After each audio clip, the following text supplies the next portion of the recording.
আমাদের আজকের লেকচারে আপনাদের স্বাগতম। কমিউনিকেশনে দক্ষতা অর্জনের জন্য আমাদের কমিউনিকেশন স্টাডিজের অনেক কনসেপ্টসই কিন্তু জানা প্রয়োজন, কিন্তু আমি আসলে এমনভাবে কনসেপ্টসগুলো আপনাদের সাথে শেয়ার করতে চাই না যেন আপনাদের মনে হয় এটা একটা পুঁথিগত বিদ্যা আর কাজে লাগবে না। আমি গল্পের আকারে আপনাদের সাথে সেই কনসেপ্টসগুলো শেয়ার করতে চাই।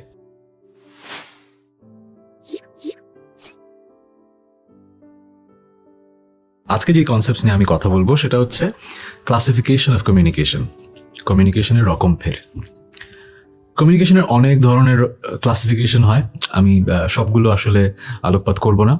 আমি ইন্টারেস্টিং দুটো ক্লাসিফিকেশন নিয়ে আজকের লেকচারে কথা বলবো। প্রথমটা হচ্ছে একটা কমিউনিকেশন কতটা ফর্মাল অথবা কতটা ক্যাজুয়াল, এর উপর ভিত্তি করে কমিউনিকেশনকে আমরা ভাগ করতে পারি দুটো ভাগে, ফর্মাল কমিউনিকেশন আর ইনফর্মাল কমিউনিকেশন। নাম শুনে বুঝতে পারছেন, যে কমিউনিকেশনটা একটু স্ট্রাকচার্ড, আনুষ্ঠানিক, সেটা হচ্ছে গিয়ে ফর্মাল কমিউনিকেশন, আর যেই কমিউনিকেশনটা একেবারেই ক্যাজুয়াল সেটা হচ্ছে informal communication. Formal communication usually office environment, business এনভায়রনমেন্টে ইউজ করা হয়, আর পারিবারিক জীবনে, সোশ্যাল গ্যাদারিংয়ে আমরা যে কমিউনিকেশনটা ইউজ করি সেটা হচ্ছে ইনফর্মাল কমিউনিকেশন। এখন এই দুটোর মাঝে পার্থক্য তো আছেই, ভাষাগত পার্থক্য আছে, বিষয়বস্তুগত পার্থক্য আছে, এবং ডেলিভারির রকম ভেদেও পার্থক্য আছে। এই যে পার্থক্যগুলো আমি সবগুলো অ্যাড্রেস না করে কয়েকটা গল্প দিয়ে আপনাদের বোঝাই কখন কোন ধরনের কমিউনিকেশন আপনার জন্য প্রযোজ্য হবে। ফর্মাল আর ইনফর্মাল কমিউনিকেশনের প্রথম যে পার্থক্যটা নিয়ে আমি আপনাদের সাথে কথা বলতে চাই সেটা হচ্ছে ভাষাগত পার্থক্য। দেখুন, যখন আপনি একটা ফর্মাল সেটিংয়ে আছেন আপনি কিন্তু অনেক শব্দ ব্যবহার করতে পারবেন না, আঞ্চলিক অনেক শব্দ আপনি ব্যবহার করতে পারবেন না, আপনার শুদ্ধ ভাষায় কথা বলতে হবে। এটা হচ্ছে প্রথম পয়েন্ট।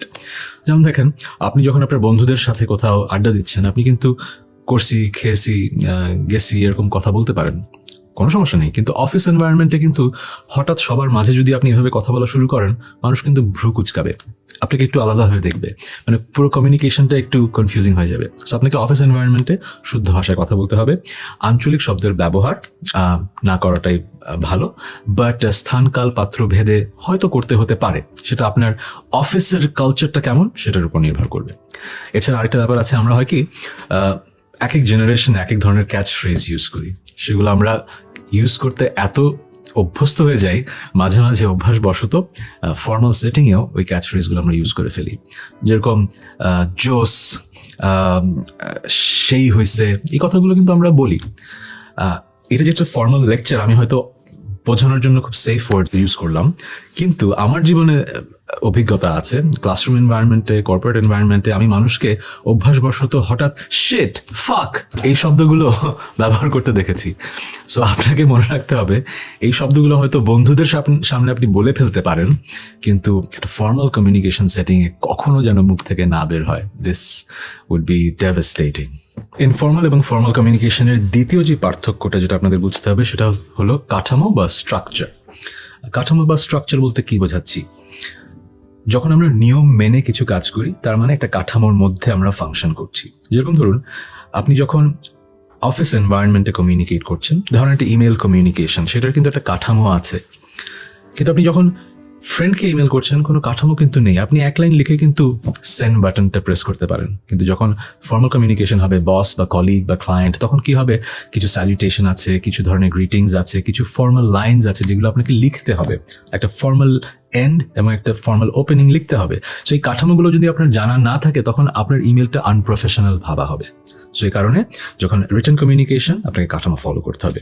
শুধু যে রিটেন কমিউনিকেশন তা কিন্তু না, ধরুন আপনাকে একটা মিটিং কল করতে হবে, আপনাকে ফার্স্ট ইনভাইটেশন পাঠাতে হবে, কারা কারা অ্যাটেন্ড করবে, কে মিটিংটা চেয়ার করবে সেটা বলে দিতে হবে, মিটিংয়ের এজেন্ডা আগে থেকে লেখা থাকতে হবে, সেটা শেয়ার করতে হবে, এবং কে মিটিং মিনিটস লিখবেন সেটা আপনার কমিউনিকেট করে জানাতে হবে। সো এই যে পুরো ব্যাপারটা একটা কিন্তু স্ট্রাকচারের মধ্যে পড়ে যাচ্ছে। কিন্তু বন্ধুদের সাথে যখন আড্ডা হয় তখন কি আসলে এরকম আমরা প্ল্যান করি আজকে এই আড্ডাটা ও চেয়ার করবে, আড্ডার বিষয়বস্তু ও লিখবে, এরকম তো হয় না। সো আড্ডা আমরা জাস্ট এনজয় করি একটা ইনফর্মাল স্ট্রাকচার। সো যেখানে কাঠামো নেই সেটা ইনফর্মাল, যেখানে কাঠামো আছে সেটাই ফর্মাল। কিন্তু এটা বলে রাখা ভালো, অনেক সময় ইনফর্মাল কমিউনিকেশন স্ফিয়ারেও মাঝে মাঝে চিন্তা করতে হয় যে কিছুটা কাঠামো আনা জরুরি। কিরকম? ধরুন আপনার একজনের সাথে নতুন পরিচয় হয়েছে, আপনি তার সাথে যেভাবে যতক্ষণ ধরে আড্ডা দেবেন, যেসব বিষয়ে কথা বলবেন, আপনার স্কুল ফ্রেন্ডের সাথে কি একইভাবে কথা বলবেন, আড্ডা দেবেন? নিশ্চয়ই না। সো প্রথম যার সাথে মিট করছেন তাকে জানার জন্য, চেনার জন্য কিছু ফর্মাল স্ট্রাকচারে কথাবার্তা বলা যায়, কিন্তু যাকে অনেকদিন ধরে চিনি তার সাথে অন্য বিষয়ে কথা বলা যায়। যেরকম একটা রিয়েল লাইফ এক্সাম্পল দিই, আমাদের দেশে যেটা খুব বেশি হয়, ভাই আপনার স্যালারি কত, এরকম কোয়েশ্চেন কিন্তু অনেককে করতে শোনা যায়, কিন্তু একজন রিসেন্টলি পরিচয় হয়েছে এরকম মানুষকে আসলে এরকম কোয়েশ্চেন করা যায়? এটা শিষ্টাচার বহির্ভূত। কিন্তু আপনি আপনার স্কুল ফ্রেন্ডকে কিন্তু জিজ্ঞেস করতেই পারেন, এই দোস্ত তোর স্যালারি কত রে, করা যায় কিন্তু। সো সবসময় মনে রাখবেন, কাঠামো থাকবে, আবার কাঠামো হয়তো থাকবে না। এই পুরো ব্যাপারটাই ডিপেন্ড করবে স্থান, কাল, পাত্রভেদে। ফর্মাল এবং ইনফর্মাল কমিউনিকেশনের তৃতীয় যে পার্থক্যটা নিয়ে আমি কথা বলতে চাই সেটা হচ্ছে কমিউনিকেশনের দৈর্ঘ্য। কতক্ষণ আমি কথা বলবো, কতক্ষণ আমি একজনের সাথে এনগেজড থাকবো। ফর্মাল সেটিংয়ে আপনাকে সবসময় মনে রাখতে হবে সবার টাইম ইজ ইম্পর্টেন্ট। আপনি যেই কথাটা বলতে চান সেটা একদম সংক্ষেপে সঠিকভাবে বললেই আপনার কাজ শেষ। ধরুন আপনার কলিগকে আপনার কিছু একটা জানাতে হবে, আপনি তার কিউবিকেলে যে কথা বলা শুরু করলেন, আপনি যতটুকু কথা বলা দরকার সেটা বলে কিন্তু চলে আসবেন। আপনি যদি গল্প করতে শুরু করেন, আপনি তার পার্সোনাল টাইম থেকে কিন্তু টাইম নিয়ে নিচ্ছেন। আপনি কিন্তু জানেন না সে কি আদৌ আপনার সাথে কথা বলতে চায় কিনা, তিনি বিরক্ত হচ্ছেন কিনা, তিনি আরেকটা কাজে বিজি ছিলেন কিনা। সো ফর্মাল সেটিংয়ে you have to have that sensitivity যে আরেকজন মানুষের সময় যে আমি নিচ্ছি, আমি কি আসলে নিতে পারি কিনা। কিন্তু ধরেন আপনি আড্ডা দিচ্ছেন বন্ধুদের সাথে, আপনি কি সময় ধরে আড্ডা দেবেন? নিশ্চয়ই দেবেন না। সো ইনফর্মাল সেটিংয়ে ঘন্টার পর ঘন্টা আপনি অবান্তর কথাও বলতে পারেন, আপনার বন্ধুরা যদি আপনার সেই অবান্তর কথাগুলোকে এন্টারটেইন করেন, তারা যদি এনজয় করে। সো দৈর্ঘ্যটা ভেরি ইম্পর্টেন্ট। এখানে আরেকটা বিষয় আছে, ইনফর্মাল সেটিংয়েও সবসময় যে আপনি অনর্গল অনেক কথা বলতে পারবেন তা কিন্তু না। হয়তো মানুষটা আপনার বন্ধু, আপনার একজন আত্মীয়, কিন্তু তিনি হয়তো রিক্সা দিয়ে যাচ্ছিলেন একটা কাজে, হঠাৎ করে রিক্সা থামিয়ে যদি আপনি তার সাথে কথা বলা শুরু করেন, আপনার কিন্তু বুঝতে হবে তিনি হয়তো কোথাও যাচ্ছিলেন, তারও হয়তো কাজ আছে। এখন সে আপনার অনেক বছরের বন্ধু হলেই যে আপনি তার রিক্সায় উঠে যাবেন, তাকে নিয়ে অন্য কোথাও অন্য প্ল্যান করে ফেলবেন, তাকে আগে বুঝতে দিতে হবে যে সে সেই ফ্রিডমটা আপনাকে দিচ্ছে কিনা। সো আবারও একটা কথা বলি, আমাদের সবসময় মনে রাখতে হবে কমিউনিকেশনে যদি ইফেক্টিভ করতে হয় তাহলে স্থান, কাল, পাত্র ভেবে আমাকে ডিসিশন নিতে হবে কোনটা আমার জন্য ঠিক, এবং যে মানুষটার সাথে আমি কমিউনিকেট করছি সে সেটাকে ঠিক ভাবছেন কিনা। ফর্মাল এবং ইনফর্মাল কমিউনিকেশন নিশ্চয়ই আমরা বুঝতে পেরেছি। এবার আসুন আরেকটা ক্লাসিফিকেশনে যাই। এই ক্লাসিফিকেশনটা ইজ বেসিক্যালি আমরা যখন কমিউনিকেশন করব কতটা সরাসরি আমরা কথা বলবো এর উপর ভিত্তি করে হয়। যদি আমরা সরাসরি কোনো কথা বলি, direct communication, easy to understand. আর যদি একটু ঘুরিয়ে কথা বলি, সরাসরি না বলি, ইনডিরেক্ট কমিউনিকেশন। এখন আপনি বলতে পারেন যে এতদিন যে আমরা যা শিখলাম মনে হয়েছে সবসময় ডাইরেক্ট কমিউনিকেশন হওয়া উচিত, কিন্তু না, কিছু সময় আপনাকে বুঝতে হবে যে কমিউনিকেশনটা আজকে ইনডিরেক্ট হলে সবার জন্য ভালো, আমার জন্য ভালো, যার সাথে কমিউনিকেট করছি তার জন্য ভালো। কিছু এক্সাম্পল দেই। ধরুন আপনার কোনো একটা ইম্পর্টেন্ট কাজ আছে, আপনি বাসা থেকে বেরোচ্ছেন, এবার পাশের বাসার প্রতিবেশী উনি হঠাৎ করে বাসায় চলে এসছেন। এখন আপনি কি বলবেন? ভাইয়া আমার একটা কাজ আছে, সরি আজকে, এভাবে কি বলা যায় ডিরেক্টলি? আমাদের কালচারে আসলে আমরা বলতে অভ্যস্ত না। কি করা যায়? আপনি কিন্তু তাকে একটু বসতে দেবেন, কিন্তু বসতে বসতে বোঝাবেন যে ইস ভাই মনটাই খারাপ হয়ে গেল, আমি তো একটা প্ল্যান করেছিলাম, আপনার সাথে আজকে সময়টা কাটাতে পারবো না, কারণ আমার ওই জায়গায় যেতে হবে, এই কাজটা আছে, একটু বসেন, একটু চা নিয়ে আসি। আপনি কি করলেন? শুরুতেই বুঝিয়ে দিলেন যে আপনার অনেক কাজ আছে, আপনি বেশিক্ষণ সময় থাকতে পারবেন না, কিন্তু আপনি কিন্তু তাকে আবার বিদায় করে দিচ্ছেন না, আপনাকে বসতে দিচ্ছেন, একটু চা নিয়ে আসি, এই কথাটা কিন্তু বললেন। খেয়াল করবেন উনি কিন্তু অতটুকু শুনেই বুঝবেন না না ভাই আজকে চা আনতে হবে না, আপনার যেহেতু কাজ আছে আমি কালকে আসবো, এটাই কিন্তু হবে। কিন্তু যদি এমন হয় যে আপনি যদি বলেন যে ভাই আমার একটা কাজ আছে, সরি, আপনার সাথে সেই মানুষটা কিন্তু আর মনে হয় না সামনাসামনি খুব সুন্দর একটা অভিজ্ঞতা হবে। সো এই যে ইনডাইরেক্ট একটা কমিউনিকেশন করলেন, এটা কিন্তু খারাপ করলেন না, এটাই ঠিক করলেন। সো আমাদের আসলে এটা কালচারাল সিগনিফিকেন্স আছে। অনেক দেশে আছে যেখানে মানুষ খুবই ডিরেক্ট, তারা মাইন্ড করে না।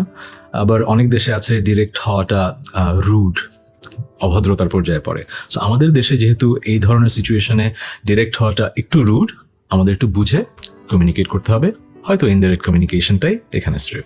এটা তো ছিল ব্যক্তিগত জীবন থেকে একটা অভিজ্ঞতা। প্রফেশনাল ওয়ার্ল্ডে কি হয়? প্রফেশনাল ওয়ার্ল্ডে কি ডিরেক্ট কমিউনিকেশন গুরুত্ব দেওয়া উচিত না ইনডাইরেক্ট কমিউনিকেশন? এটাও আপনাকে বুঝে নিতে হবে। ডিরেক্ট কমিউনিকেশন সবসময় হয়তো ভালো, কিন্তু যখন একটা সেন্সিটিভ টপিক হয়, এমন যদি হয় আপনি কাউকে ফিডব্যাক দিচ্ছেন এবং তাকে যদি নেগেটিভ ফিডব্যাক দেন সে অপমানিত বোধ করতে পারে, তখন হয়তো ইনডিরেক্ট কমিউনিকেশন ইজ বেটার। যেরকম ধরুন ব্রেইন স্টর্মিং হচ্ছে, মিটিং রুমে বসও আছে, আপনার কলিগরাও আছে, একজন কলিগ একটা আইডিয়া থ্রো করলেন, আপনি যদি মুখের উপর বলেন যে না ভাই এটা কি আইডিয়া, যদি তার মুখের উপর হেসে দেন, ডিরেক্টলি বলে ফেললেন, তো সে খুশি হলো? খুশি তো হলোই না, you have just made an enemy inside the office and you don't want that. So আপনি কিভাবে একজন মানুষকে সমালোচনা করবেন তাকে অফেন্ড না করে? এটা কিন্তু সবসময় সম্ভব হয় না। আবার চুপ করে থাকলেও আপনি কিন্তু you are not being honest. So আপনাকে এটা শিখতে হবে কিভাবে ইনডিরেক্টলি কাউকে বোঝানো যে আইডিয়াটা খুব একটা ভালো না, কিন্তু তাকে অফেন্ড না করা। কি বলতে পারেন? আপনি বলতে পারেন যে দ্যাট ওয়ার্কস, কিন্তু আমার মনে হয় যে এই আইডিয়ার রিলেটেড এরকম আইডিয়া ইজ বেটার, এটা বলতে পারেন। অথবা বলতে পারেন যে দিস ওয়ার্কস বাট ভাই your brilliant, you can come up with a better solution. কি করলেন? ইউর ব্রিলিয়েন্ট বলে তাকে কিন্তু ব্যালেন্স করে দিলেন, and you can come up with a better solution, মানে আপনি এর চেয়ে ভালো আরেকটা কিছু পারবেন। এর মাঝে কিন্তু কমিউনিকেটেড হয়ে গেল যে এই আইডিয়াটা অতটা ভালো না। সো আপনি কমিউনিকেশনটা হলো, কিন্তু ডিরেক্টলি কাউকে আপনি অপমান করলেন না। এটা আসলে অপমান না, কিন্তু আমাদের দেশে অনেকে এটাকে অপমান হিসেবে নেবে। এই জন্যই আপনাকে ইনডিরেক্টলি কথাগুলো বোঝাতে হবে। It's a skill, over time I am sure আপনারা বুঝে যাবেন and you can acquire this skill. এখানে শেষে একটা কথা আমাকে বলতেই হবে, এই ক্লাসিফিকেশনটা কিন্তু কোনো বাইনারি ক্লাসিফিকেশন না। এমন না যে একটা কথা ডিরেক্ট অথবা ইনডিরেক্ট, মাঝামাঝি কিছু না। সেটা হতে পারে, কারণ it's not a classification which is binary, it is a spectrum. একটা কথা কতটুকু ডিরেক্ট কতটুকু ইনডিরেক্ট সেটা আপনাকেই ডিসিশন নিতে হবে, এবং আপনাকেই ওই স্থানকাল পাত্র ভেদে বুঝে বলতে হবে। আবার একই কথা, it's a skill that you will acquire over time, it takes practice. কিন্তু মাথায় জিনিসটা রাখতে হবে, কিছু কিছু সিচুয়েশনে আমাকে ডিরেক্ট কমিউনিকেট করতে হবে, কিছু কিছু সিচুয়েশনে আমাকে খানিকটা ইনডিরেক্ট হতে হবে।